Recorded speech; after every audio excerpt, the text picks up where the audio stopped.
Cuando realizamos la evaluación de test proyectivos gráficos, debemos incluir dentro de la administración el relato o la encuesta posterior de cada dibujo. También podemos optar por otro sistema que ya hemos comentado en otras oportunidades, que suele ser práctico y que nos puede aportar también un mayor nivel de proyección, que es una vez que la persona terminó de realizar la triada del HTP, el test de la casa, el árbol y la persona, se le muestran los dibujos realizados y se le dice que puede elegir uno o dos, y lo que le vamos a pedir ahora es que invente o escriba un relato, una historia sobre lo que este dibujo le despierte o le sugiera. Puede utilizar uno o puede utilizarlos a todos.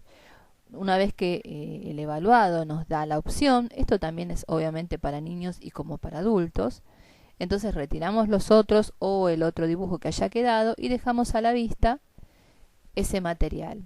Cuando se trata de escribir todo lo que sea test de redacción, como hemos hablado en otras oportunidades, como el mis manos, el yo, o los relatos que se hacen para cualquiera de los test proyectivos gráficos, el de las dos personas, etcétera, siempre podemos dejar unos minutos a la persona escribiendo sola, le dejamos el dibujo y nos retiramos. Esto hace que pueda concentrarse mejor y a lo mejor pueda producir un relato mucho menos defensivo, ¿sí? Que si estamos presentes, a diferencia de que cuando tomamos el test gráfico debemos ver sí o sí la secuencia, es decir, la forma en que va organizando y realizando y colocando cada contenido.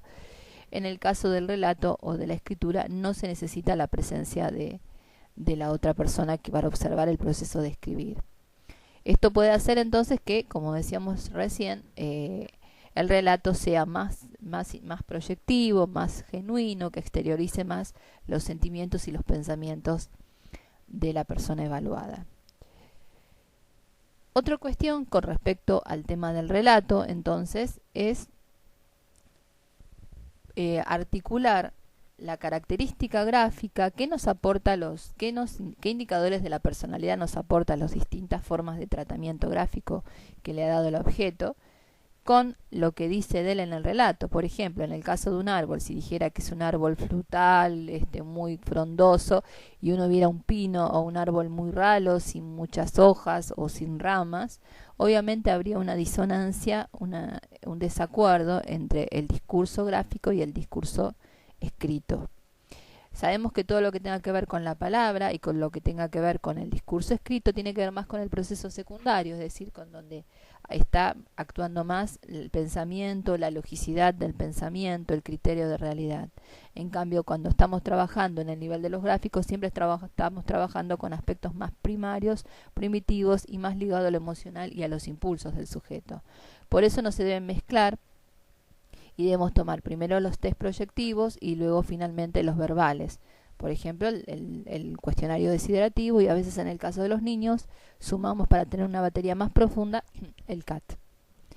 Bien, en este material la idea es justamente integrar el relato del niño y el dibujo. Primero realicemos unas observaciones generales gráficas de este dibujo.